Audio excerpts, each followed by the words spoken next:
ದೇವ ಯಾವುದಾರೆಂದು ಕೇಳಿದೆ. ಬಂದಾರಂ ಧಾರೆಂದು ಕೇಳಿದ ದೊರೆಯೇ ಭಾಗ್ಯಸುರಿಯೇ. ಗುಡಿಕ್ಕೆಂದು ಕಡರಭಸದಿಂದ ಬಂದಂತಹ ದೊರೆಯನ್ನು ಧಾರೆಂದು ಕೇಳಿದ ದೇವ. ಎದ್ದು ಬಂದು ಹೇಳಪ್ಪ ಗುಗ್ರಟಿ ಮಾವ.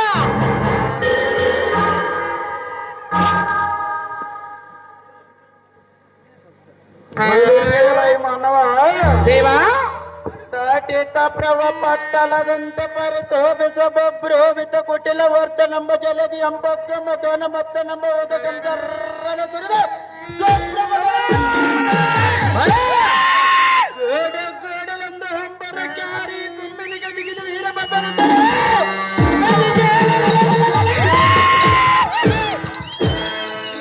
ಬ್ರಹ್ಮಾಂಡಮ ಬಾಂಡವ ಬಿರ್ರನ ಪಾಯ್ತದಿ ಭಾಗವತವ ದೇಡೆಲ್ಲಮ್ಮ ಎನ್ನಕೋ ಪಾದಕ್ಕೆ ಸಪ್ತ ಬೂದು ಜಲಮ ಪಲ್ಲ ಪಲ್ಲ ಪಲ್ಲ ಪಲ್ಲ ಪಲ್ಲ ನೆಮ್ಮದಿಗೆ ಹೋದರಲ್ಲಿ ಇರುವ ಜಲಚರಗಳ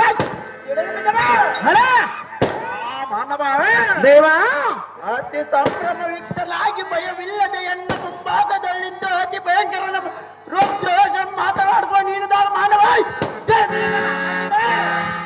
ಓ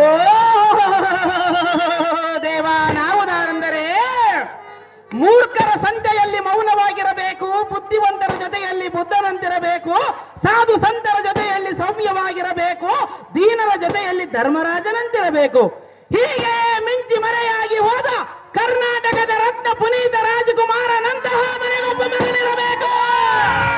ಇಂಥ ನೀತಿ ಮಾತುಗಳನ್ನು ತಿಳಿಸುವಂತಹ ಎನ್ನಗೆ ಗುರುವಾದ ಬಾದನಟ್ಟಿಯ tabla master ನಾಗೇಶಪ್ಪನವರಂತಹ ಗುರುವಿರಬೇಕು.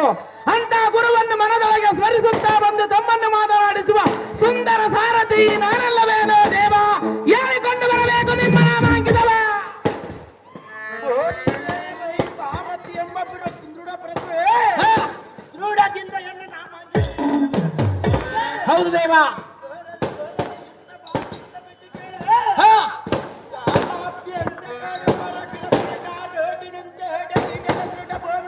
Hello hello Pratap hello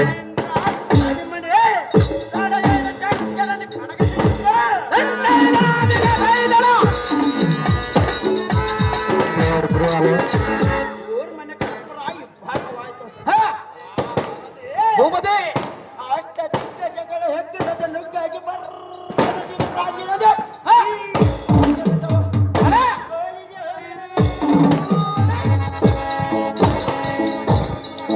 ಒಬ್ಬನಿಂದ ನೆತ್ತರಿಸದ ವೀರಬಬ್ಬನಿಟ್ಟ ಆರು ಬಡ್ಡಿಸಲ ಸಪ್ತ ಲೋಕಗಳೆಲ್ಲ ಗರ್ಜಿಸಿದ ಶಬ್ದಂತೇಳು ಅಗ್ನಿ ನೇತ್ರದ ಗರ್ಭ ಬಡಲ ಬಡಲ ನೀ ಭಾಗವಾಗಿ ಅಬ್ಬರ ಅಡಿಗೆ ನಿರ್ಪಡಿ ಬಂದ ಪಾದ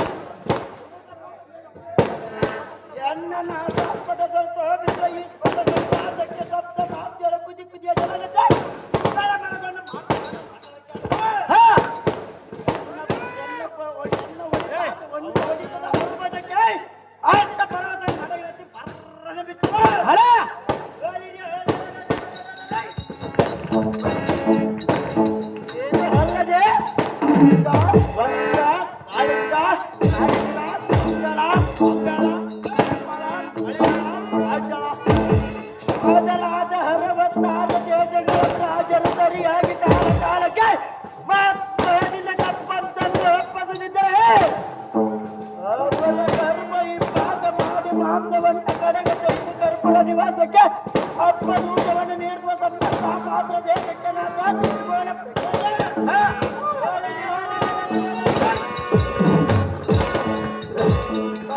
ಮಹಾರಾಜರನ್ನ ಹಡಿಗಡಿಗೆ ಜೈ ಬರೋದು ಸಾರದೆ ಅದು ಜಾಗ್ಯತೆ.